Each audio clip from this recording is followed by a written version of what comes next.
Hola amigos, bienvenidos a otro video de mi canal. Bueno, estamos acá viendo una boca de una caja de una instalación eléctrica de un departamento que tiene un circuito. Ahora vamos a correr un poquito la cortina. Y algo que estamos viendo, por ejemplo, es este problema tan común que se ve en instalaciones antiguas, que es un solo circuito para toda la casa, cables finitos, muy finitos, como tan finitos como estos que estamos viendo acá, encima cortitos. Vamos a cortar la luz. Bueno, como les decía, ven, tienen un circuito para toda la instalación, una protección diferencial y una termomagnética de 16. Casualmente yo puse las dos cosas. Tenía solo una termomagnética de 25 y los cables son finos, son para toda la instalación de 1,5, o sea que 13 amperes como máximo. Pero no quise poner una de 10, queda un poco chica.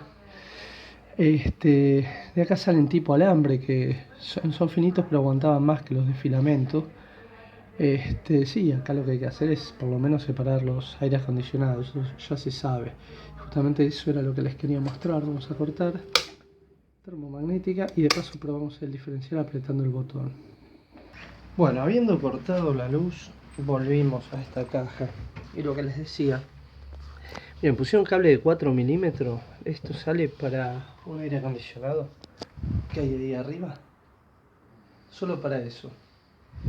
Pero está bien, podría ser tranquilamente de 2,5, incluso de 1,5, ya que estos aires consumen 7 amperes como mucho. La potencia de ese aire ya a simple vista me doy cuenta. Cable de 1,5 aguanta 13 amperes, cable de 2,5 aguanta 18 amperes. Pero el tema es casi ridículo ponerle cable de 4 milímetros, viendo que el que llega es de 1,5, ¿no? 1,5, 13, 14 amperes. Y bueno, lo que nosotros tenemos que hacer es derivar. Abrimos esta caja que tenía una tapa ciega metálica. Por supuesto no hay cable a tierra tampoco. Y vamos a derivar una zapatilla como esta de 5 tomas para un TV LED, para una computadora, cosas de poco consumo, no hay nada de mucho consumo. Y sí, la vamos a tener que derivar de acá. De paso vamos a revisar los empalmes como están. Bueno, sacamos la cinta, tenía una generosa cantidad de cinta aisladora, bien pegada, pero no me convence cómo están unidos los cables. ¿Vieron lo que hicieron? Como un ojalillo, algo medio raro. Vamos a mejorar un poco el empalme. Y obviamente la forma de mejorar el empalme es dándole más sección de cobre para unir los cables. Todo esto sobra. Vamos a ver si con ese unimos los otros dos, estos dos que salen para allá y los que van a venir de la zapatilla. Bueno, y como siempre con la pinza, como muestro, vamos apretando el cable. Tampoco una exageración que pueda romperlo, pero que quede bien unido.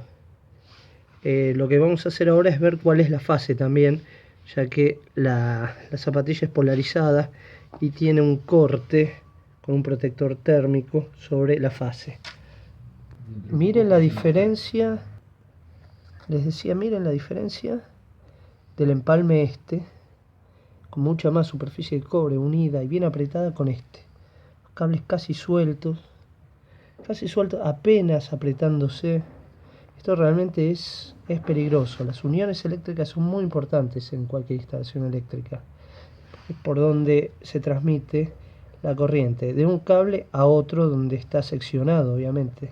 Tiene que ser mejor, no mejor que el cable continuo, pero tiene que ser siempre de más, como esto, y no como esto.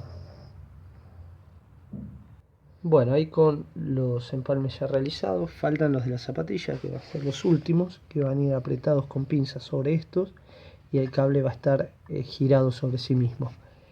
O sea, es un tipo cola de ratón el empalme, pero va a ir doblado así cuando conectemos el de la zapatilla. Pero antes de conectar la zapatilla, como los dos cables son negros, tenemos que ver cuál es la fase, porque el cable de la zapatilla sí está polarizado. Espero que esté bien polarizado sobre la ficha, el marrón, y es el que vamos a tener que conectar a la fase. Bueno, dimos luz y vamos a ver cuál de los dos cables, sin tocarlos, tiene. Igualmente acá no pasaría nada, Bueno, les voy a mostrar algo, no es lo que les digo que tienen que hacer. Alfombra, zapatillas de goma, estoy tocando un cable, ¿ven? Estoy tocando otro. Estoy totalmente aislado del piso, alfombra y zapatillas de goma. Ojo, eso no es lo que... No estoy incitando a nadie que haga estas cosas. Bien, y para probarlo vamos a usar... Podríamos usar el buscapolo. Buscapolo, la verdad no se ve nada acá. Como no se ve, ahí apenas prende, es este, el de la izquierda es la fase. Vamos a usar la pinza amperométrica en voltímetro de corriente alterna, la escala hasta 600 volt, con el terminal de pinza cocodrilo, lo unimos al que sabemos que es la fase, vemos ahí nos da 14 voltios, sin tocar nada. Ahora si tocamos la otra punta, miren, se va a 84, 95, 96. Y si tocamos la orejita de la caja, se nos va a 145. Esto nos indica que no es una buena puesta a tierra, la caja metálica. Y si tocamos el otro, obviamente se nos va a 220. ¿Se entendió el proceso? Con esto sabemos que esta es la fase y el de la derecha es el neutro, que está conectado el conector cocodrilo. Y para conectarlo por un tema de comodidad vamos a volver a cortar la luz. Pero buscar la cifra exacta para no decir pelotudeces. Vos decís, estamos acá con mi amigo Ernesto hablando de electricidad, le estaba explicando la diferencia entre la tierra y el neutro, que la tierra y el neutro son en la práctica lo mismo y que incluso están conectadas fuera de la instalación, en las usinas, en las centrales, en los transformadores, juntos. El neutro está puesto a tierra, pero nunca, nunca, nunca dentro de la instalación eléctrica, luego de los tableros. ¿Por qué? Porque si nosotros usamos el de tierra como neutro, primero que si el diferencial saltaría todo el tiempo. Si no hubiese diferencial podría funcionar, pero es totalmente antirreglamentario porque estamos usando como neutro el de tierra. Y obviamente si usamos el neutro como tierra, al revés, en vez del de tierra como neutro, podríamos llegar a enviar una derivación por una carcasa metálica puesta a tierra del neutro cuando está conectado a la tensión. No sé, esto lo expliqué en otros videos, incluso lo mostré, pero estamos hablando acá con Ernesto. Justamente los electrones no se mueven a la velocidad de la luz, es un poco más baja porque son partículas. Pero sí, lo que le estaba explicando, él me preguntaba si la Tierra era lo mismo que el neutro. Entonces, para una medición real, sí, porque si entre fase y Tierra hay 220, si es buena la Tierra. Entre fase y neutro 220, entre neutro y Tierra hay 0. Entonces dicen ustedes, es lo mismo. Claro, es lo mismo para la medición, pero no para el funcionamiento de la instalación, porque la tierra no pasa por el diferencial. En cambio el neutro sí, la tierra va a una puesta a tierra, que no es el caso porque acá no hay cable a tierra. Bueno, y mientras hacemos los empalmes, quedaron brutos empalmes, pero muy buen contacto eléctrico, que eso es lo importante. Hicimos como 10 vueltas de cinta sobre el empalme. Vamos a empalmar esto. Estamos escuchando algo que nos comentaba Ernesto, que estudió más física que yo y recuerda también más que yo de cuando estudiamos en el secundario. Mariano Moreno, físico-matemático, en secundario físico-matemático, bachiller. Y me estaba comentando algo. ¿Querés comentarme eso? Que Sí, a ver, según lo que recuerdo, los fotones... no querés salir en cámara, ¿no? No, no quiero salir, solo la parte de la voz. Según lo que recuerdo, los electrones son partículas que tienen masa inclusive aunque estén quietas, digamos, básicamente. También los fotones solamente tienen masa cuando están en movimiento. Esa es la diferencia. Sí son partículas los fotones, sí. y pueden ser estudiados también como ondas. O sea, digamos, tienen una dualidad onda-partícula. Y los electrones son partículas definitivamente, y también pueden ser estudiados en forma de ondas o en forma de partículas.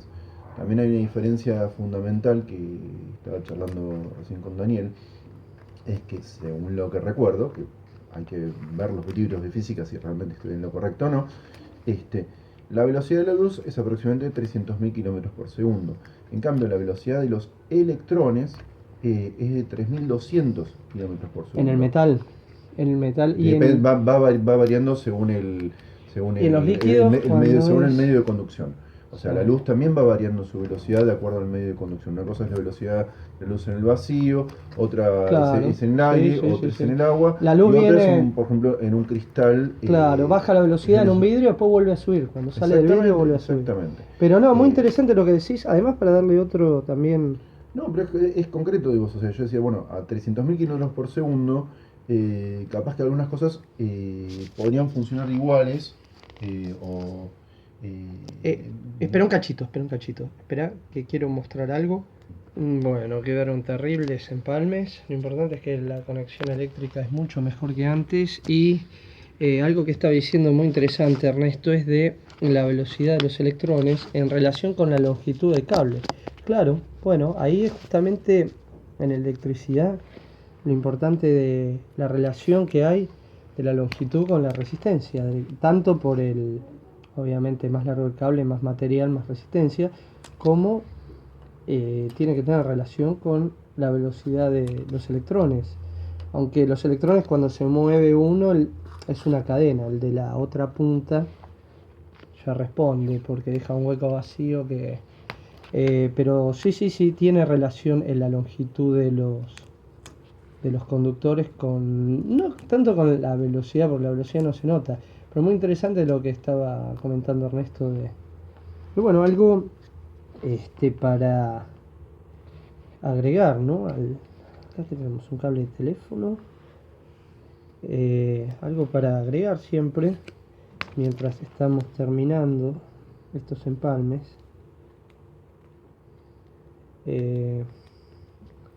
Prolijando un poco, mejoramos el contacto eléctrico. No vamos a conectar la tierra a la caja porque no es buena la descarga eléctrica. Sí, lo que vamos a hacer es probar el disyuntor con la caja metálica, si llega a ser descarga suficiente para hacer saltar el disyuntor. Y de paso le quiero explicar algo a Ernesto que me preguntó y creo que le va a servir a él y les puede servir a ustedes. Bueno, ya que estamos, le quería mostrar a Ernesto que me había preguntado justamente algo que creo que le puede servir. Vamos a probar si el diferencial, como les mostré en el video, se dispara si producimos una fuga a tierra. Vamos a pensar que esta caja está bien conectada a tierra, que ya por la medición que hicimos no es una buena descarga a tierra. Vamos a usar una lámpara LED de 10 watts, sabiendo que más o menos 5 watts son 30 mA. A ojo se los estoy diciendo, a ojo, 5 watts son 30 mA. Entonces lo que vamos a producir, acá tenemos los dos cablecitos de la lámpara. Vamos a conectar uno a tierra o a la caja, a la masa metálica, que no necesariamente esté conectada a tierra, pero puede hacer, como toda la cañería va por la pared y va unida a los hierros de la losa y pasa por los hierros de la columna, muchas veces es suficiente descarga a tierra. Otras no, hicimos la medición y no era muy buena descarga a tierra, ya que la tensión no llegaba a 220. Otra cosa muy importante es que a veces la cañería no es toda de metal, o los caños no están bien unidos. Acá vemos que tienen boquilla. Vamos a meter el dedo porque ahora estamos con tensión, si bien está todo aislado. Las cañerías en este caso son todas de metal, lo que no asegura tampoco que sea una buena descarga a tierra. Por eso vamos a probarlo. Conectamos un cable de la lámpara a la oreja y el otro, acá tenemos la zapatilla que conectamos, que ya está funcionando, ¿ven? Nosotros sabemos que visto de frente el de la derecha es la fase, vamos a ponerlo así. Entonces, si la caja metálica hace suficiente descarga a tierra, cuando conectemos este cable acá, va a saltar el diferencial. Y para probarlo, a ver, podríamos prender la luz. Bueno, ahí vemos con la conexión universal, o sea, los cables pelados al toma, que estamos con tensión. Entonces, vamos, ya conectamos uno de los cables de la lámpara a la masa metálica y el otro sabemos que tenemos que ir al borne de la derecha, que es la fase. Cuando yo lo toque, la lámpara ni se tendría que prender y se tendría que cortar la luz. ¿Vieron? Se prendió y se apagó. y hay 0 volt. ¿Qué hicimos acá? A ver si a Ernesto le podemos explicar en forma simple. Nosotros derivamos de la fase, esta es la fase, o la línea, o el vivo, nunca positivo, porque es corriente alterna. Eso es positivo y negativo 50 veces por segundo. Pasamos por la lámpara y derivamos a la oreja de metal de la caja, que es toda una cañería de metal. Entonces funcionó como descarga a tierra. El disyuntor, si detecta si hay más de 30 mA de fuga a tierra, en este caso lo subo, se corta. No así, si no hay disyuntor, la térmica no va a saltar, porque la térmica va a cortar cuando haya una sobrecarga entre los dos cables fase y neutro de más del valor que está preparada, en este caso 16 amperes. Entonces con esto lo que hicimos fue probar el disyuntor con una lámpara de 10 watts que nos asegura 10 watts son 60 mA de fuga, y además verificamos que la masa metálica de la instalación puede servir para hacer saltar el disyuntor. No asegura que sea una descarga a tierra reglamentaria como piden las normas, que tiene que tener 10 ohm o menos, pero hace funcionar el disyuntor ante una pérdida a tierra. Bueno, no sé si esto te sirvió, si entendiste. Sí, está claro que la conexión a la caja metálica no puedes. No podés poner una carga. Porque se ponen vías a riesgo. Lo reglamentario tiene que ser una tercera pata reglamentaria con jabalina. Claro, en el caso que haya una jabalina y todo, esto también tiene que estar conectado a la jabalina. Sí, pero vos entendiste lo que yo hice para probar el disyuntor, que envié de la fase, o sea, de una corriente a través de la lámpara a tierra. Sí. Entonces el disyuntor lo detectó y saltó. Esto podría haber sido una persona que se quedó pegada, que tocó acá. Sí. Tocó acá, me quedé pegado. Y en este caso muy difícil que me quede pegado, porque como ya mostré también el video, este video al final terminó siendo uno de los más completos que hice. Estoy con zapatilla de goma sobre alfombra. Esto es súper aislante. Entonces muy difícil. Como mostré, yo toqué la fase y vieron que no ni sentí nada.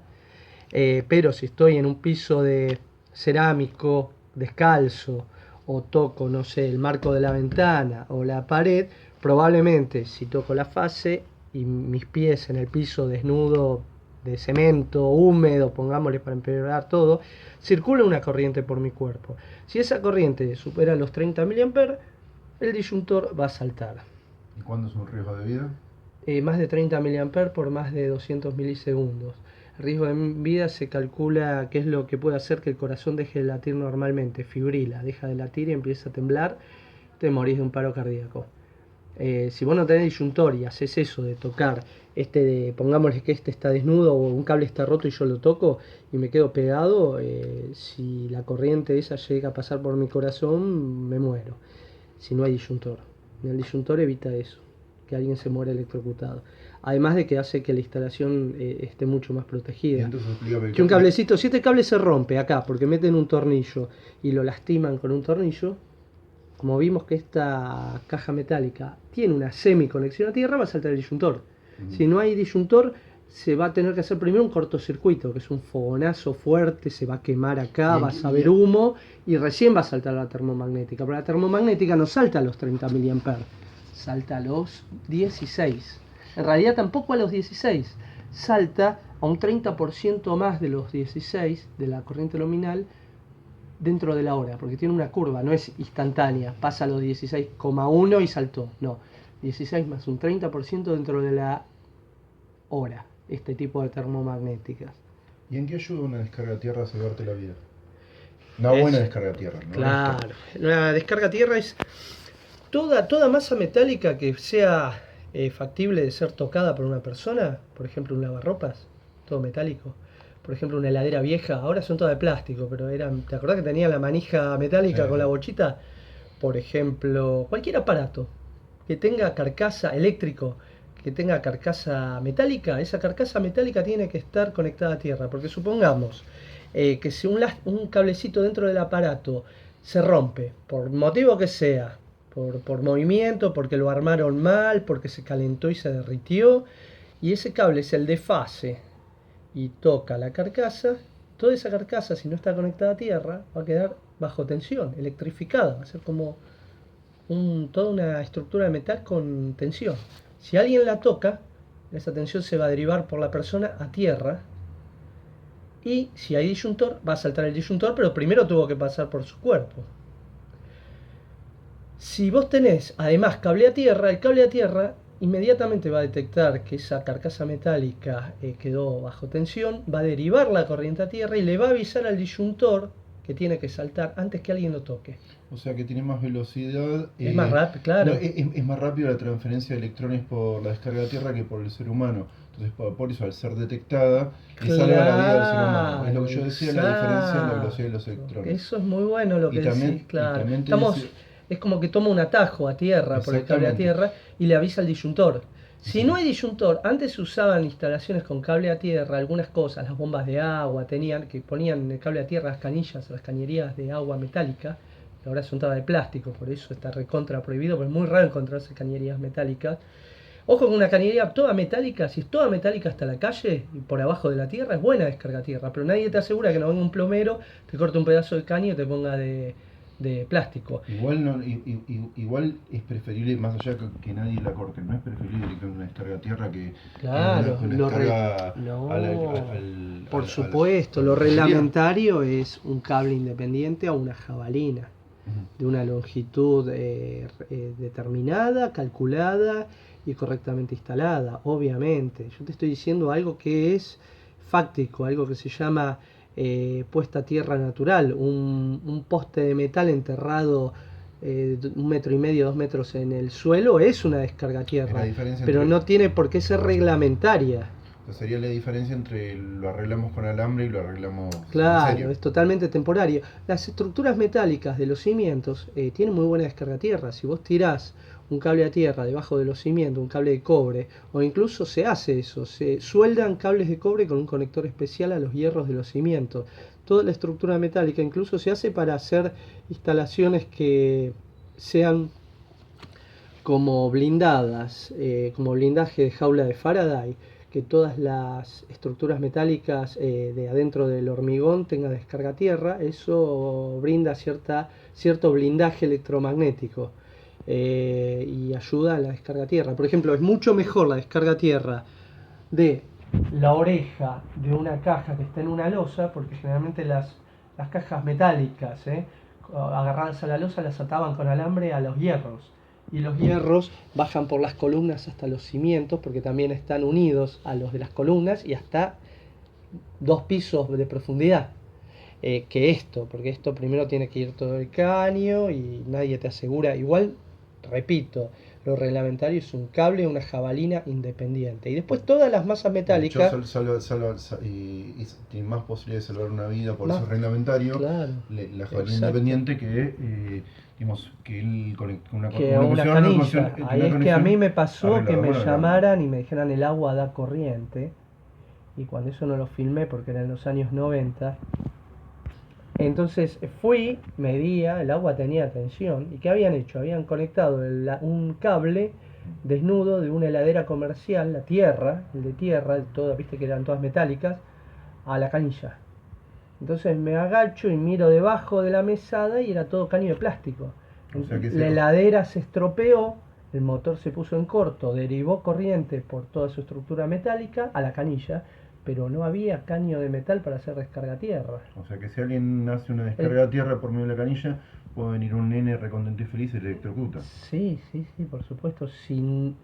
Vos suponete, claro, nada te asegura que la cañería metálica sea una buena descarga a tierra. Además, una descarga a tierra violenta te puede perforar la cañería. Aparte hay una cosa más que no dijiste.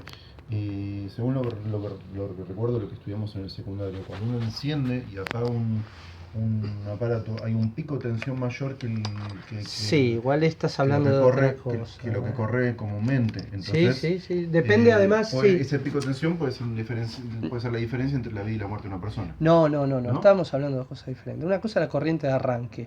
Una lamparita, una carga resistiva no tiene pico de arranque. Consume lo mismo en el momento que la prendés, no tiene algo que se llama reactancia, que cuando la apagás. En cambio, cualquier aparato que tenga capacitores o bobinas Por ejemplo, un motor, cuando lo prendes, en el momento de prenderlo consume 3 o hasta 5 veces, dependiendo del motor. Es un instante, consume mucho más de lo que consume andando. Poner, el motor es de 1 ampere, vamos a tirar un número así, en el momento de arrancar por ahí consume 3 o 5. Pero es un instante, eso es corriente de arranque. Lo tienen los motores, lo tienen cualquier motor que tenga, cualquier cosa que tenga bobinado, los transformadores también lo tiene. Estas son fuentes capacitivas, funcionan con una resistencia y unos capacitores, no ¿Y tienen... las viejas lamparitas eléctricas? Las viejas, el filamento no es una carga resistiva, el filamento es una resistencia, no tiene inductancia. ¿Qué es la inductancia? La reactancia inductiva. Reactancia inductiva, en el momento que le das tensión, como es una bobina, produce un campo magnético que se opone a la circulación de esa corriente. Porque cuando le das en el momento que das corriente, se está creando el campo magnético que corta justamente el paso de la corriente en el momento que se está creando. Y cuando desenchufás o apagás el motor, el campo magnético que desaparece también se opone a que la corriente se vaya. También en el momento de apagado se puede producir un pico. Sí, Pero eso es otra cosa, eso no estamos hablando de cable a tierra, de diferencial, no hay que mezclar cosas, pero está bien, todo está relacionado con todo. Yo realmente te quiero agradecer, Ernesto, porque no muchas personas salen en mis videos hablando, menos personas que tengan tu nivel cultural de haber estudiado física, de estar estudiando sistemas, todo tiene relación, si bien sistema no es electricidad. Sí, ¿qué me querías decir? Que, digamos, los datos físicos que yo dije, el hecho digamos, de la velocidad aproximada de los electrones, tenés que recordar que digamos, yo no hice un técnico, sino que hice un bachiller físico-matemático, como vos. Y que si bien estudié algo de física, la verdad lo vi hace muchísimo tiempo. Sí, no digas que yo soy bachiller. O sea, no, van a decir, ¿qué hace este electricista si bachiller? Bueno, estudié después. Vos estudiaste después, es así Claro. de simple. Yo, digamos, es así de simple. Yo no estudié mucho, entonces una cosa es lo que recuerdo y otra cosa son las cosas reales. Es conveniente, si alguien quiere ver la parte física, concurrir a los libros de física o preguntarle a un profesor de física o a alguien que sea especialista. Sí, Yo no lo soy. Estudia. Yo no lo soy. Bueno, pero como decía un profesor mío de la facultad, ¿no? De otra carrera que nada que ver con la electricidad ni tiene, todo está relacionado a artes multimediales, tenía parte de electrónica. Decía, siempre va a haber alguien que sepa más que uno. Y siempre va a haber alguien que sepa menos que uno. Lo importante es no chamullar. Cuando uno habla, tiene que hablar desde lo que sabe. Y cuando uno sabe algo, decirlo, como vos dijiste, como yo muchas veces digo, no, de esto no sé, realmente tendría que averiguar, Lo importante es eso, hablar desde lo que uno sabe, que estudió bien, que no quiere decir que tampoco no se puede equivocar. Por ahí vos te equivocaste en los 3.000 kilómetros por segundo. 3.200 kilómetros por segundo los electrones y 300.000 la luz. Claro, La diferencia entre fotones y igual electrones. depende del medio, como lo dijimos, tanto en Sí, la sí, luz sí. como en los electrones. Sí, sí. Yo lo que es una lástima que no quieras aparecer, estoy muy mira. tentado de... Ahí te No, muestro gracias. los pies, Sí, gracias. esos son los pies de mi amigo Ernesto, ahí la mano, No, saluda. ya está. Ahí saluda, bueno. Bueno, amigos, se hizo largo este video, pero me pareció muy interesante, media hora. Tenemos un changuito ahí de 2 minutos, 28 minutos. Así que bueno, vimos Bueno, cómo... no te interrumpo más porque me la paso hablando, yo seguí No, haciendo tu podemos laburo. hacer o algún otro video en colaboración, de algún tema que te interese, que te motive y que quieras colaborar en el canal. ¿Te acordás cuando íbamos al Tandar? Tandar es Sí. Comisión Nacional de Energía Atómica, un acelerador de partículas en tándem que hay en el Centro Atómico El laboratorio cero sigue Constituyente. funcionando todavía. Laboratorio Cero. Un día vamos a ir con Ernesto y vamos a hacer un video. Y Ernesto se va a poner una bolsa de papel en la cabeza con ese agujerito porque no quiere salir en el video. O lo vamos a convencer de que salga. Vamos a ir, eso lo anotamos en la lista de cosas para hacer. ¿Qué otra teníamos? Subir el Everest. Bueno, amigos, como siempre les digo, gracias por ver el video. Comenten, suscríbanse. Muchas gracias, Ernesto. Ahí saluda. Y bueno, y nos vemos en el próximo. Chao.